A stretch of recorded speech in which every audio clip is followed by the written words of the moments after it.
Assalamualaikum warahmatullahi wabarakatuh. Kali ini sesuai janji saya sebelumnya, kita akan berbagi bagaimana mengartikan kitab dengan rumus yang telah ditentukan. Pertama-tama, kita perlu mengetahui kenapa harus ada rumus, biar saat kita mengartikan kitab, terutama santri-santri baru atau mereka yang ikut kajian-kajian, insya Allah akan dipermudah dan dipercepat saat mengartikan kitab. Di sini, di kanan saya, contoh yang akan kita bahas melalui buku pertama. Nanti setelah itu kita langsung praktek di kitabnya.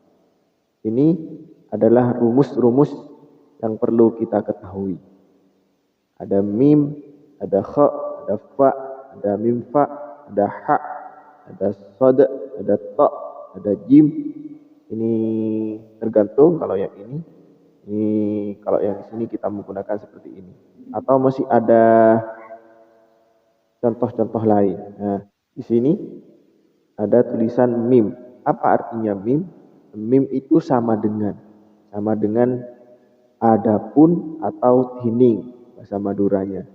Jadi di sini itu kode mim atau rumus mim artinya adapun atau tining. Jadi kalau kita sudah menulis mim, otomatis cara membacanya adalah adapun atau tining. Begitu berikutnya ke bawah. Jadi kalau di sini kha sama dengan iyalah atau adalah. Jadi kha itu artinya iyalah atau adalah. Jadi tidak usah nulis iyalah, tapi cukup menulis kha saat mengartikan kitab. Oke, kita coba langsung praktikkan. Mudah-mudahan bisa dipahami. Sekiranya tidak bisa dipahami atau ada hal-hal yang perlu diperbaiki atau perlu sharing, bisa komen di bawah. Ini biasanya untuk santri yang pemula biasanya mengartikan kitab itu tidak menggunakan rumus. Contoh seperti ini biasanya. Termasuk saya. Waktu saya mondok di pesantren itu biasanya seperti itu. Tapi perlahan-lahan belajar, terus belajar. Insya Allah akan tahu apa makna dari rumus-rumus ini yang sudah ditentukan dalam ilmu nahwu biasanya. Kita langsung praktik. Bismillahirrahmanirrahim. Al-babul awwalu fi fadilatil ilmi wal ulama'i. Nah, biasanya kalau kita mengartikan kitab untuk pemula, biasanya ditulis semua. Contoh, al-babul awwalu. Adapun bab al-awwalu yang pertama fi fadilatil ilmi ialah di dalam keutamaan ilmu wal ulama'i dan ulama. Jadi sudah bisa dilihat, kalau kita tidak menggunakan rumus, maka kita akan terasa capek saat menulis dan kita terlalu lama menulisnya. Ditakutkan nanti saat kiai atau ustadz atau gus atau bu nyai membacanya itu tepat, maka kita otomatis tidak akan nutut atau kita itu tertinggal saat mengatakan. Maka butuhlah rumus-rumus tertentu yang ada di sini. Contoh, kita langsung praktekkan.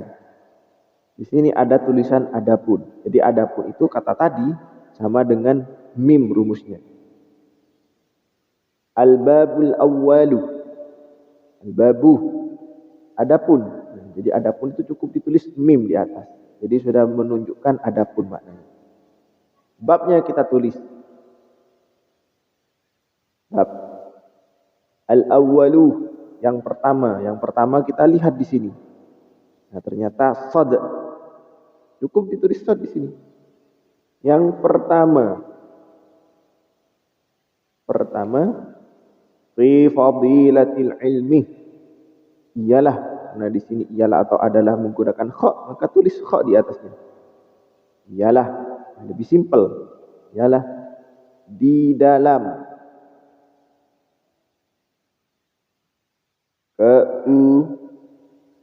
keutamaan ilmu wal ulama'i dan ulama. Nah, sudah bisa dibedakan? Sudah bisa dilihat perbandingannya? Nah, jadi perbandingannya antara contoh yang pertama, contoh yang kedua sudah berbeda. Ada contoh yang ketiga. Contoh yang ketiga insya Allah lebih simpel lagi. Kita tulis dulu. Rumus yang ketiga, ini khusus sudah sering ngaji kitab, insya Allah perlahan sudah tahu apa maknanya yang ada di sini. Jadi contoh, kita artikan. Al-babul awal. Bab itu jadi tulisannya sama dengan tulisannya yang di atas. Cukup menulis. Adapun bab, nah, karena bab itu sama tulisannya, sama, jadi tidak usah ditulis. Cukup bab. Al-awwaluh, kita tahu awal itu yang pertama, nah, jadi cukup tulis sad. Adapun yang pertama, fi fadilatil ilmi. Fi itu dalam bahasa Arab sudah kita kenal, sering kita kenal kalau sudah mondok. Fi itu bermakna di. Tidak usah ditulis karena sudah tahu. Fadilatil ilmi. Umpama tidak tahu maknanya fadilah, cukup kita tulis yang ini saja. Ialah di dalam keutamaan ilmu. Nah, ilmu itu tidak usah ditulis karena tulisannya sama. Cuman bedanya di pertama ada alnya, sedangkan maknanya tidak ada. Jadi tidak usah ditulis. Wal ulama'ih dan ulama. Nah, contoh yang ketiga ini sudah lebih simpel lagi daripada contoh yang kedua dan yang pertama. Tapi tidak apa-apa. Ini cuma sekedar berbagi pengalaman saat saya mondok. Jadi ini yang perlu kita ketahui untuk pemula atau untuk santri-santri baru saat bisa dipelajari nanti di rumah atau saat sudah mau mondok dicatat. Mim, kha, fa, mim, fa, ha, sod, to, jim. Rujukan. Mudah-mudahan pengalaman yang saya utarakan ini bisa bermanfaat dan barokah dan bisa dipraktekkan saat kita sudah mondok. Ya syukur-syukur sudah bisa baca kitab seperti itu. Terima kasih telah menyaksikan video saya di Fauzi Pena. Terus dengan klik subscribe, like, dan tekan tombol notifikasinya. Sekian dari saya. Assalamualaikum warahmatullahi wabarakatuh.